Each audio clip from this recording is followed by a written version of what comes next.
Today we have with us Alia Bhatt, quite famously known as an actor, but she also is an investor, is also a philanthropist, and now a startup founder. There are so many things you do, Alia. How do you manage that? Give us some tips. I have a team of ninjas that helps me get through it. I'm sure you're one too. I try to be one, yeah. Alia, but today we're here to talk about Edamama. I think I'm pronouncing it right, but Yes, you did, yeah. it's really interesting. It says, if I may say so, it's a kids sustainable wear brand, and it's been around already, and it's been in First Cry, if I'm not wrong, right? Yeah, on firstcry.com, yeah. And I think you've already cleared up 70% of the stock. Yes. Amazing. So tell us why startup and why this particular space? What was so appealing for you about this space?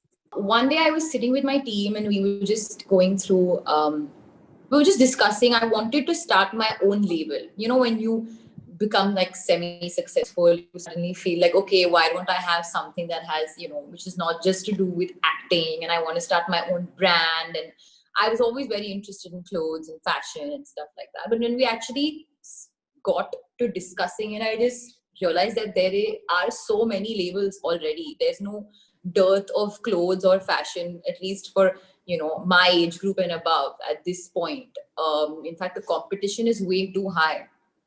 And what we realized was like, okay, if any path breaking idea or any path breaking thing that's come up in the past couple of years is always filling a need gap. So I asked them a very on point question, guys, are we filling a gap with this brand, like with this label? The answer was pretty much no. So I said, okay, so let's fill the gap. I didn't think that we would actually, in that moment, I thought maybe we'll have to move away from fashion, because maybe the gap lies in another product. Right. But we realized that actually there was a need for a world-class children's clothing brand that is made in India. And that was the gap.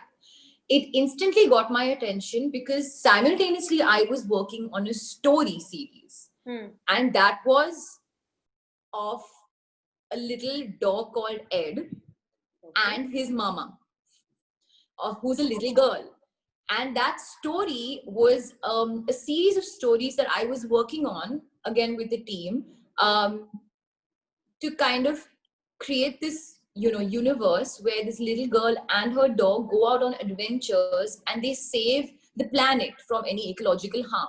The reason I started the idea of those stories was that I wanted to, like, at a very young age, try and nurture a love of nature in children. Because if you see today, even those who are at the forefront of protecting our planet are all young children. Greta Thunberg being the biggest example, and a name that we've heard for so many months, years now. So then I realized that, okay, fine, why do we have to wait? Why do we have to separate the two? Why don't we just create a universe? And then boom came the idea of Edamama the universe. And our first offering of that is our line of conscious clothing. Right. And that will be turned into stories, and that will become, hopefully even one day, a video series, because I feel children are extremely caring. And if you kind of plant a mini planeteer at a very young age, then you have protected the planet for years to come. You're starting at the very beginning. So that's where the story of the brand Edamama came from. And then hence we decided to include every bit of our brand story, even in our clothing. Like when it comes to the fabrics that we use, the natural linen, there's no synthetic fabrics. The fact that we do not use plastic buttons. And even if somewhere we do have to use plastic, we reuse, recycle, reduce. That's something that we follow a lot. We don't let any piece of fabric go to waste. It's either made into like hair ties or little potlies. And my favorite part of of our Edamama story and our brands, and our garments, is that every garment comes with a little seed wall, So it's an activity for child and parent, mom or dad, to do together, where they plant that little seed ball, and then there's another plant in the world. So it's like we're just blooming gardens with every garment that you sell. That's amazing. That's just amazing. But you've started up during a pandemic, and there's Yeah, a lot of everyone is like locked down, and there's a yeah. lot of challenges. Businesses are finding it tough. How did you manage? And tell us the challenges and how did you overcome them? How is it starting up in bang in the middle of a pandemic? How is it like? I mean, it was not something that I was really, of course, we were not thrilled about it. Nobody was. We shot our full campaign pre-COVID. We were ready to launch in the peak of summer. That was April. We had one big ass launch plan, and it was quite exciting. And then the pandemic happened. And imagine, for me, who knows nothing about business, and I was like literally starting out for the first time. We were hit with, you know the pandemic and coronavirus and everything that followed post that. So yes, we did go through the difficulties of our factory shutting down, all basic rules and laws changing, confusion with our distribution, with our manufacturing. We had to stall certain collections as well, because we were not sure when we were going to sell. So given that we were going to actually launch our collections in April, May, June, July, August, September, like 5-6 months, we were just sitting with inventory, and it was actually breaking my heart on a daily basis. Which is why we decided to then just go for a soft launch and not do this big launch, hoopla sort of thing, because it's not the time. And we were just beginning. We just needed to we had beautiful inventory just sitting, in our warehouse, in our office, and we just wanted to kind of get that to the world. So we said, okay, forget it. Even if we have to kind of, relook at our targets a bit, we will have to do that. That's a natural thing that would happen, given the circumstance. We just want to get the inventory out there, and we did. And like you said in the very beginning, the response to our products in the first 6 weeks was amazing, considering there was barely any marketing, barely any promotion. We didn't do some big ass launch for it at all. It was selling purely on the product, on the garments. And that made me really happy, because one of the first things that I made very clear to myself and to everybody is that, guys, Edamame is not about me. It's a brand that has its own story and stands alone on its 2 feet without me. Like, the fact that I'm the founder should only be the third or fourth point. So yes, it was tough, but eventually things did open up, and we did get back. And yeah, now we are rewriting our brand story, but the story still remains the same. Right. Alia, you pointed out very nicely about the products and the factory and the manufacturing and all of that. So I just want to understand, how did you set that up? Where did you get the vendors from? What are the raw materials you use? Because it's strongly focused on sustainability. Yeah. So could you talk a little bit about the products itself? So yeah, like I said, most of our products are all natural fabrics, cotton, linen, etc. We do have a gender neutral section, which is our unisex category of t-shirts that is made from organic cotton. So the price points for just that section is much higher, but actually we realized that they've done really well. So our usual price points start at like $349, going all the way up to $14.99. Our organic t-shirts start at $7.99, but they've done really well, and we've seen people actually go for that, and that was quite an eye-opening experience actually for us. Speaking about the other things that you mentioned, the distributing, sourcing, and also, like I said in the beginning, we are a startup, we are a bootstrap company right now, so we have a small team doing a lot of different things, but we did manage to work really hard on finding the correct sourcing, distributing, team, and we wanted to make sure that all these little things are in place, because like I said in the beginning, it has to be a fully homegrown brand made in India. So we dealt with specialty factories from Tripura, Bombay, Calcutta, etc. And it did take us a while to kind of get that into place. But once we did, we were really, really happy. And of course, I also have, fortunate enough to have a business head who's been in the business for 22 years. Her name is Ifat Jivan. So she has been a great support to me, and just to the brand Edamama. And we also have, like I said, we all double up as many marketing and all of that. We all kind of pull in together and do the work. But like I said, there's no real job. This is your job. This is your job sort of thing in Edamama yet. We're just kind of playing and doubling up and doing all the roles at once. Purely startup life right now. Yeah, purely startup life. So, you spoke about the pricing. So I just wanted to understand the strategy. How did you come up with that? Because you can't price it, like you said, you can't price some of it too high, nor can you price it too low. And in a business, you also need to make money. So how did you work around that? How I did it, I would not really share because those are trade secrets. But my whole motive and the objective was that we want to make ethical clothing affordable. Okay, it is no longer a far-fetched thought that just because it's sustainable and ethical, it's going to be crazy expensive. In fact, one of the most positive feedbacks that we've gotten from our consumers is the fact that the price points are so good. So like that, like I said, it ranges from $349 to $14.99, and then we have our gender neutral organic cotton t-shirts starting at $7.99. But people are going for the $7.99 as well. I think it all depends on the quality of the product, and that's something that we've gotten really positive feedback on. And as I said in the beginning, the reason also we went on firstcry.com, as our initial kind of distribution, space, we knew the fact that they had such a wide reach all across India, and that is our goal with Edamama. We don't want it to be a brand that only the metros sort of consume. We want the brand to be all across India, and FirstCry gave us that that power and that ability to sort of reach out, because they on a daily basis have a consumer engagement of 13 million moms. So that's quite amazing. Yeah. And yes, of course, eventually we do plan on also opening that up to a multi-platform launch, and eventually have our own e-commerce site as well. Right. So are you looking at a purely online model, or is it going to be an omni-channel model? What is it you're looking at? Never say never.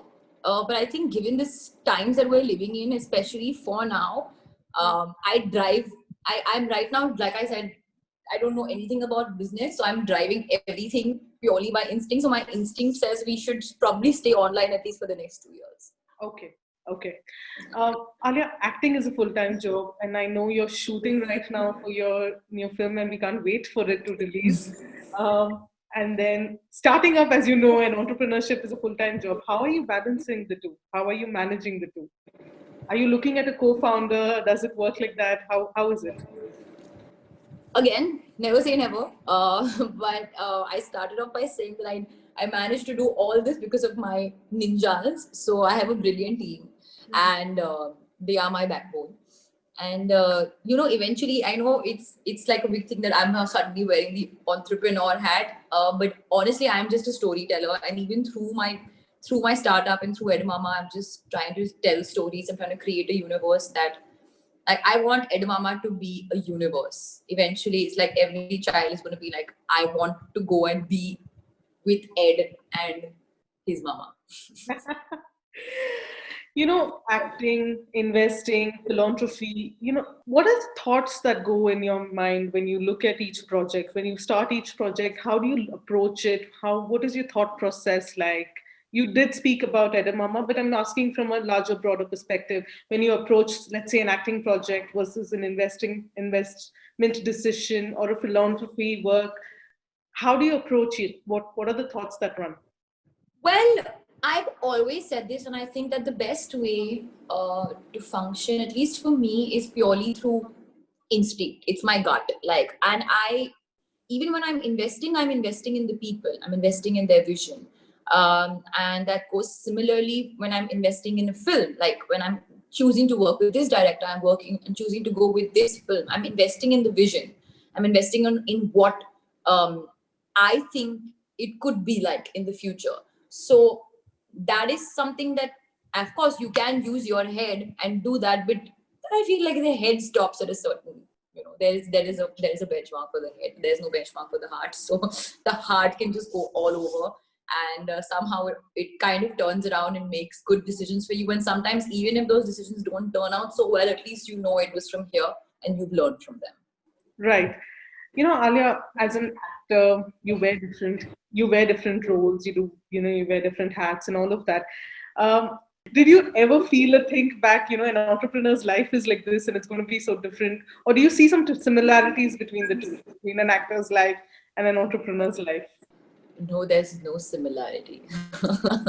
I don't think there's any similarity except that the audience and the consumer, now it's the audience is king, in the entrepreneur space, the consumer is king. So eventually it's like you're constantly learning from the people that are consuming your product. So even while I'm learning through the choices that I make during my films, eventually now with Edamama, it's like I've decided to go with a particular genre. Now I just have to perfect and better and understand that genre. That's the only thing that I can't do. I can't suddenly be like, okay, now Edamama is like not about sustainable fashion anymore, and it's not for kids. I can't just change that suddenly. Right. I can I can throw new surprises into Edamama, but that brand story just remains the same. So actually, I don't have much choice but to really perfect what I have right now over here. And which is why I actually am very excited to engage with, a lot of actual parents, mommy influencers and daddy influencers and all of them, because I really feel like really understanding from the consumer what they feel works and what they feel we should do, and taking their feedback actually one-on-one would probably, be a very interesting way to go forward for our further collections. Right. Last question, Alia. What next from Alia Bhatt and what next from Edamama? We want more from both. What next from Alia Bhatt? I think the minute the theaters open, and they're up and running and everybody's back and it's a safe environment, that's when our films can release. And then that's all the next. I have a lineup of films waiting to be released. So that's next from me. I'm continuously working the minute we've started, where life went back to the new normal. I've been working non-stop, which feels great considering, we were at home for so many months. I feel so grateful and excited to be back on set. What's next from Edamama? Lots of fun things. Of course, we're already gearing up for our spring summer collection. It's already that's in the making, and discussing the collection after that as well. And we have a few surprises in December. Right. I was wrong. I have one more question. This 8 months, what is your biggest learning from the pandemic? Oh. And what advice would you like to give people? It may sound a little cheesy, but my biggest takeaway, I think my two biggest takeaways was the love I have for, and how one should have for the people in their life, relationships and your family and your loved ones. Because at a time where it's not just you, I, me, myself, where you're like working and everything's about you. And the time actually when it comes when you're most confused and you're most lost and you're most vulnerable, the people that you turn back to are your family and your loved ones. So I discovered the value of them in my life, and how the new phase of my work life is going to be very different when it comes to actually taking that time out for my family. And another thing that I learned, just in a general overall way, is how we just need to be kinder as individuals, as people, to each other, to our planet.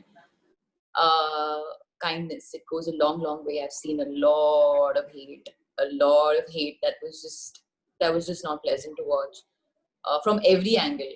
So I think kindness should be the hashtag for the next decade. Great. On that note, I would like to thank you so much for your time, and all the best for Edamama and all your projects. Thank you so much.